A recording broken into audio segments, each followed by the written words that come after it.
بسم اللہ الرحمن الرحیم۔ السلام علیکم۔ حضرت ابن عباس رضی اللہ عنہ کہتے ہیں کہ حضور نبی کریم صلی اللہ علیہ وسلم اس دنیا میں تشریف لائے تو آپ کی آنول نال کٹی ہوئی تھی۔ آنول نال کو بچے پیدا ہونے کے بعد دایا کاٹتی ہے۔ آپ ختنہ شدہ پیدا ہوئے۔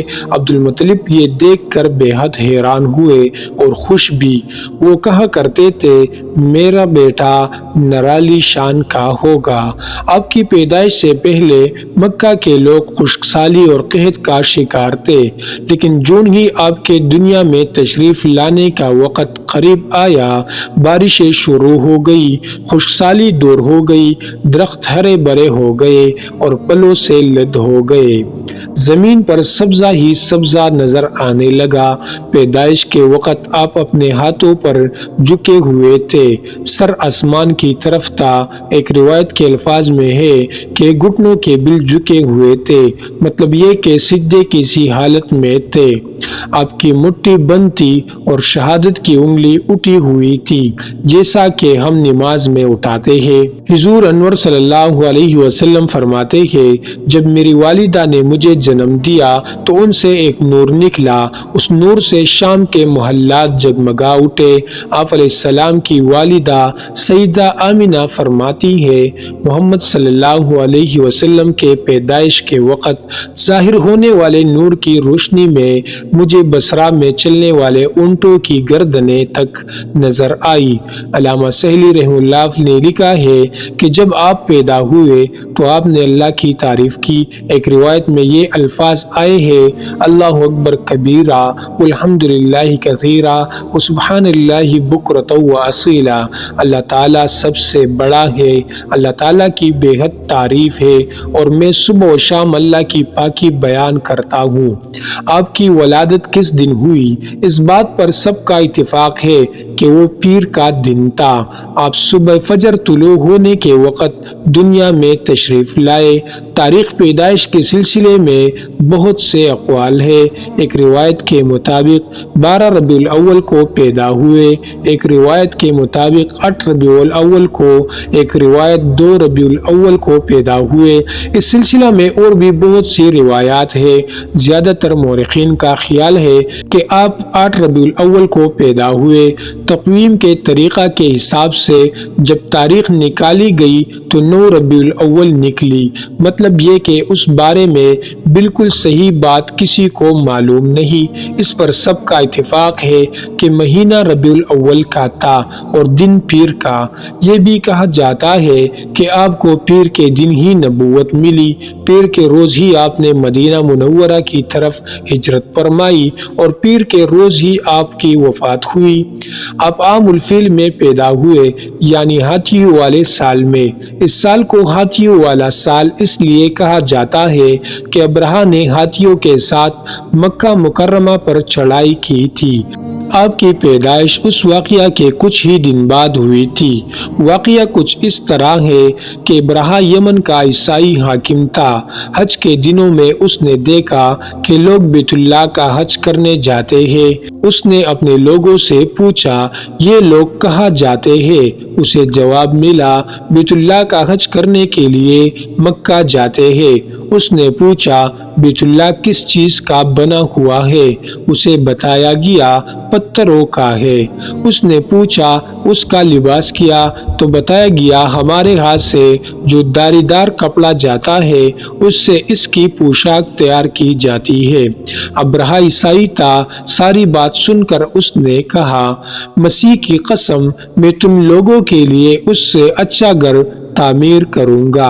اس طرح اس نے سرخ، سفید، زرد اور سیاہ پتھروں سے ایک گھر بنوایا، سونے اور چاندی سے اس کو سجایا، اس میں کئی دروازے رکھوائے، اس میں سونے کے پتھرے جڑوائے، اس کے درمیان میں جواہر لگوائے، اس مکان میں ایک بڑا سا یاقوت لگوایا، پردے لگوائے، وہاں خوشبوئی سلگانے کا انتظام کیا۔ اس کی دیواروں پر اس قدر مشک ملا جاتا تھا کہ وہ سیاہ رنگ کی ہو گئی، یہاں تک کہ جواہر بھی نظر نہیں آتے تھے۔ پھر لوگوں سے کہا، اب تمہیں بیت اللہ کا حج کرنے کے لیے مکہ جانے کی ضرورت نہیں رہی، میں نے یہی تمہارے لیے بیت اللہ بنوا دیا ہے، لہٰذا اب تم اس کا طواف کرو۔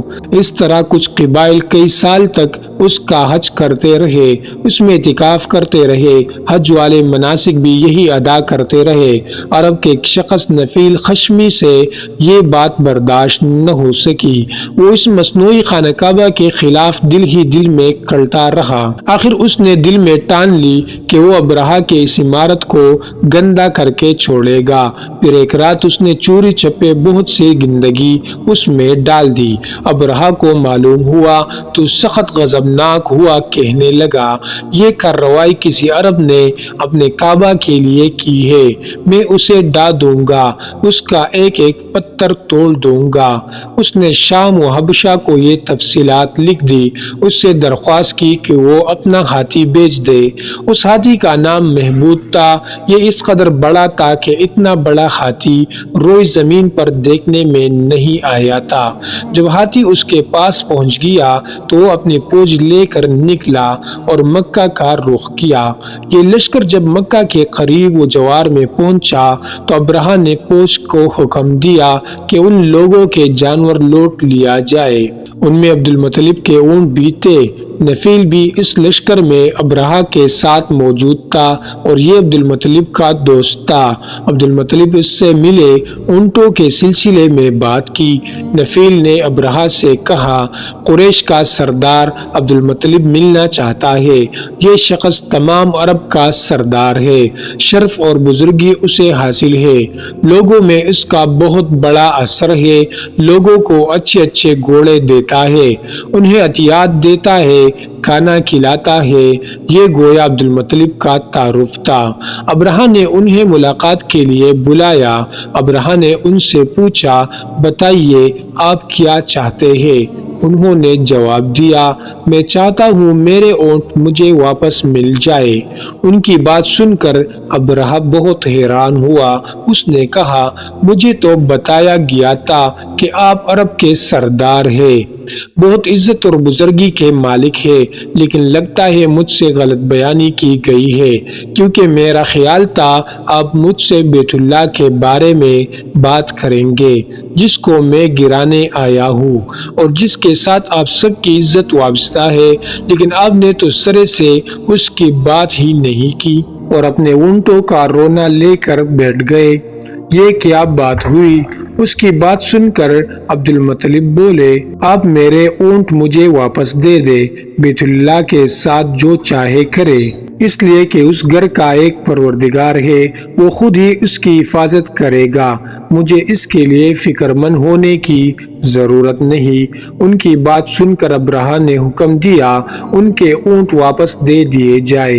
جب انہیں ان کے اونٹ واپس مل گئے تو انہوں نے ان کے سموں پر چمڑے چڑھا دیے، ان پر نشان لگا دیے، انہیں قربانی کے لیے وقف کر کے حرم میں چھوڑ دیا تاکہ پھر کوئی انہیں پکڑ لے تو وہ حرم کا پروردگار اس پر غضبناک ہو۔ پھر عبد المطلب حرا پہاڑ پر چڑھ گئے، ان کے ساتھ ان کے کچھ دوست تھے۔ انہوں نے اللہ سے درخواست کی، اے اللہ، انسان اپنے سامان کی حفاظت کرتا ہے، تو اپنے سامان کی حفاظت کر۔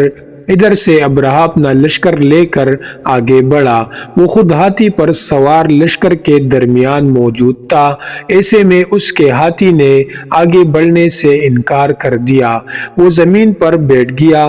ہاتھیبانوں نے اسے اٹھانے کی کوشش کی لیکن وہ نہ اٹھا۔ انہوں نے اس کے سر پر ضربے لگائے، آنکھ چبوئے مگر وہ کھڑا نہ ہوا۔ کچھ سوچ کر انہوں نے اس کا رخ یمن کی طرف کیا تو وہ فوراً اس طرف چلنے لگا۔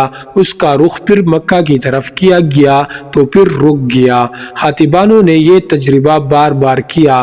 آخر ابرہہ نے حکم دیا ہاتھی کو شراب پلائی جائے تاکہ نشے میں اسے کچھ ہوش نہ رہ جائے اور ہم اسے مکہ کی طرف آگے بڑھا سکے۔ چنانچہ اسے شراب پلائی گئی لیکن اس پر اس کا بھی اثر نہ ہوا۔ پیارے دوستو، اس واقعہ کی دوسری پارٹ دوسری ویڈیو میں نشر کی جائے گی۔